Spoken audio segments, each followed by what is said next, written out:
Bueno, es la Navidad y quería proponerles que pensáramos en lo más evidente de la Navidad, que es un niño recién nacido, es la aparición del ser humano, y que pensáramos cómo eso está en el otro extremo de el hombre en la cruz, en el otro extremo del sacrificio. Eh, el niño que está en el pesebre se adora, lo adoran los pastores, lo adoramos o lo adoraremos después quienes aparezcamos. Y el hombre que está en la cruz se reverencia y también se tortura. Y quería que pensáramos en la gran diferencia, en el abismo realmente que hay entre los verbos adorar y sacrificar. El destruir algo en aras de una cosa ulterior o superior es el sacrificio, o en aras de algo que se cree superior. El sacrificio además es, creo que aquí ya he hablado mucho del sacrificio, pero pues esa llamada, ese cable que se tiende para que lo mortal se contacte con lo inmortal. Entonces es la afirmación de que lo inmortal es superior a lo mortal y puede dejarse de lado lo mortal, renunciar a la vida por aquello que está más allá de la vida. Del otro lado de eso tenemos, repito, a un bebé que se está ahí moviendo, despierto, durmiendo, mamando y haciendo pipí y popó en ese nidito que es también el comedero de los animales. Y a ese bebé no se lo sacrifica como se sacrifican pues muchos bebés de animales, sino que se lo adora.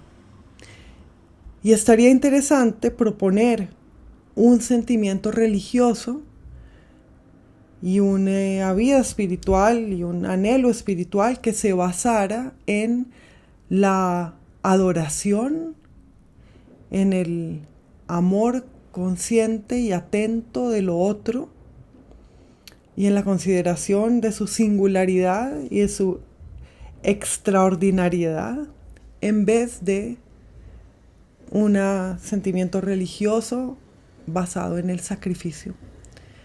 Porque lo que estoy proponiendo en últimas es poner la vida por encima de la muerte, y creo que eso dice el bebé en el pesebre. El bebé en el pesebre que no habla, que es solo vida, pura vida, no es discurso, absolutamente ningún discurso, no es cultura, es un bebé humano latiendo ahí. Y ese bebé que está en el centro del pesebre, del nacimiento y en el inicio del cristianismo, es sobre todo un silencio, o tal vez sobre todo es una luz, pero es una luz y es un silencio, es una luz en silencio. El bebé no habla, no sabe hablar y está circundado por dos bestias, el burro y el buey, dos animales que no hablan tampoco. Entonces están esos círculos de silencio que se intensifican y círculos de silencio que se van volviendo silentes a medida que van adorando también. Entonces esos círculos de silencio que se intensifican y se hacen más callados y se hacen también más adoradores y más adorables, hasta que en el centro está aquello que se adora y que no habla y que no se comunica a través del lenguaje. Entonces quería proponer que pensáramos en eso para... Bien. Luego, pensemos en el nacimiento también como la ilusión. Y esa palabra que es tan escurridiza, ¿no? Porque está la ilusión y también lo ilusorio.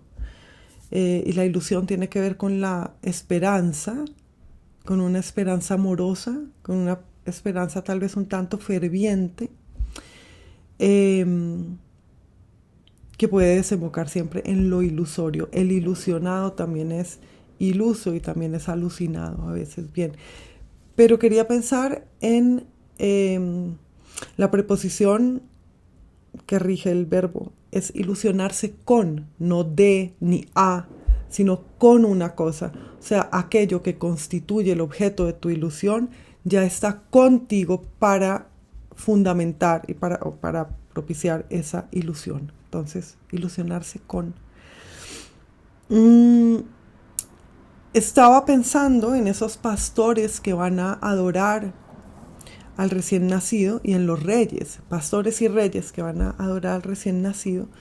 Y entonces la adoración implica también el reconocimiento.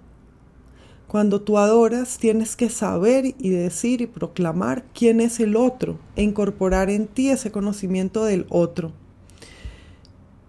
El reconocimiento podría estar en la base de una moral distinta de la de amar al prójimo o hacer el bien sin mirar a quién, etcétera, que es, bueno, sobre todo ese refrán, como todos los refranes del mundo, es bastante desquiciado. Es hacer el bien mirando a quién, realmente sabiendo quién es el otro, queriendo saber quién eres, quién es la segunda persona y sabiendo que quiero ser como tú y quiero que seas como yo y en mí.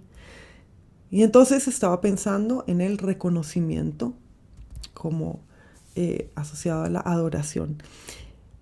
Y con el reconocimiento vienen los regalos.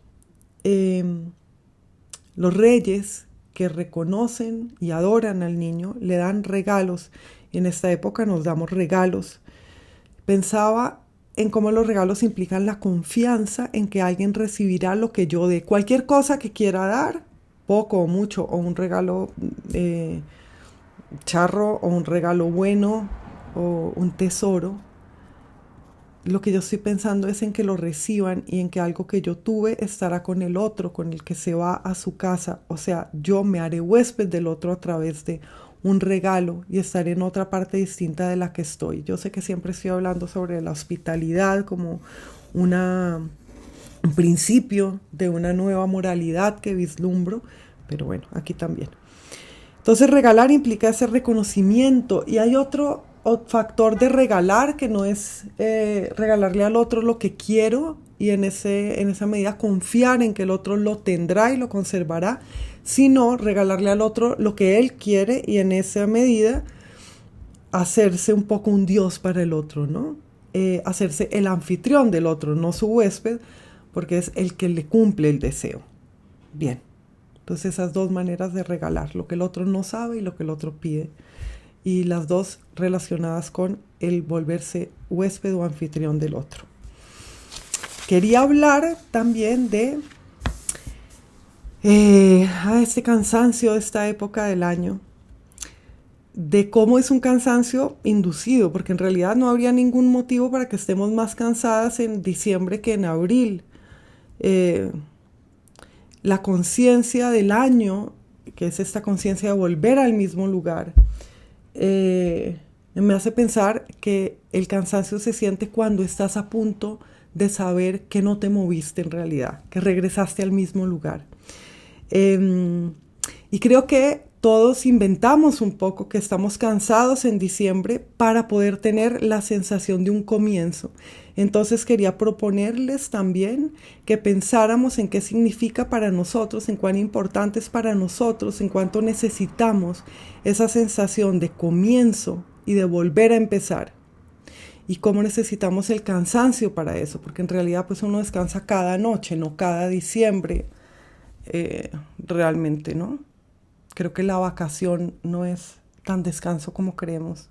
El descanso está en el sueño, bueno. Pero hablando de trabajo y de escribir, estábamos pensando hoy en mi taller sobre el pesebre, sobre ese montaje que es el pesebre, ¿no? Cómo ponemos ahí pues cosas disímiles. No solo está la escena de la que hablé hace un momento, del bebé circundado por sus padres y por los animales, sino también del collage, el montaje, que es un pesebre. El pesebre es una escena y además es una escena de origen que construimos. Y anotaba una participante en el taller, y también nos hacemos Dios al hacer el pesebre. Estamos haciendo un mundo.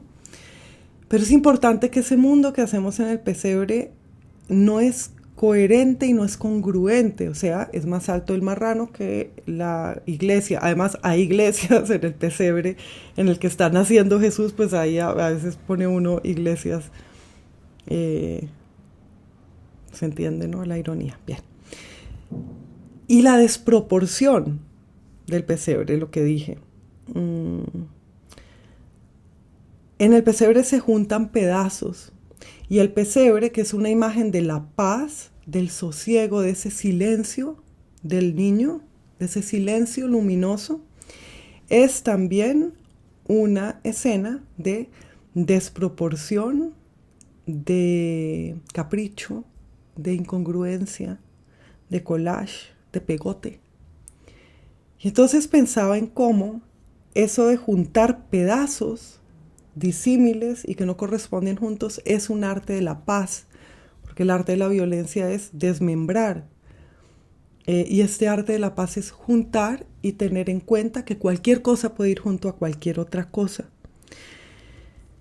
Y entonces finalmente quería hablar de una escritura que sea como el pesebre. Y quería recomendarles a las jóvenes y los jóvenes escritores esa escritura un poco desdeñosa de la congruencia y de la unidad y de lo clásico, pero también sobre todo de esta novela mundo del siglo XIX, y pensar en los fragmentos yuxtapuestos, en la yuxtaposición, en el poner una cosa junto a otra sin necesidad de puente, en el poner cosas al lado de otras como un arte, repito, de la paz, pero además como un arte del aprovechamiento, como un arte que aprovecharía todos los pequeños pedazos que uno escribe por ahí, las notas que uno como escritora escribe por ahí, como hacerlas vivir unas junto a otras y formar una obra con eso.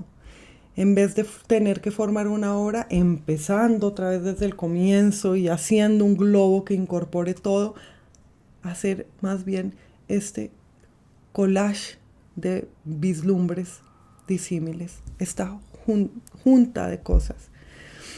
Y entonces pensaba que también eso se opone al sacrificio, porque entonces no estaríamos sacrificando cosas que escribimos por ahí y que terminan en la basura, o que decidimos por ahí no sigo, entonces renuncio a ese trabajo que empecé. No, incorpóralo a una obra que ya tengas. Entonces, de Navidad, escriban collagosamente, den regalos, acepten peticiones y pensemos en la adoración, que es que está al otro extremo, o contradiciendo o contrarrestando el sacrificio. Y una cosa más, pensemos en el adorar y adornar, porque el regalo adorna, y en esta época queremos adornarnos, adornar un árbol, que es una cosa súper absurda, ¿no? Pues el árbol da frutos y tiene flores, el árbol no necesita adornos artificiales. Pues es hermoso que se nos haya ocurrido eso de adornemos un árbol con luces. Pensar en lo importante del adorno. Muchas veces usamos esa palabra desdeñosamente. Yo ya he hablado de esto en alguna otra ocasión, de la importancia del adorno, y en este caso, pues les propongo que mediten sobre adorar y adornar. También se adorna aquello que se adora. Uno como adorador está adornando lo que no necesita adorno, porque precisamente por eso lo adora uno. Feliz Navidad a todo el mundo. Que sea una noche que traiga paz y que traiga alguna reflexión en torno a aquello que esta ocasión pide que reflexionemos.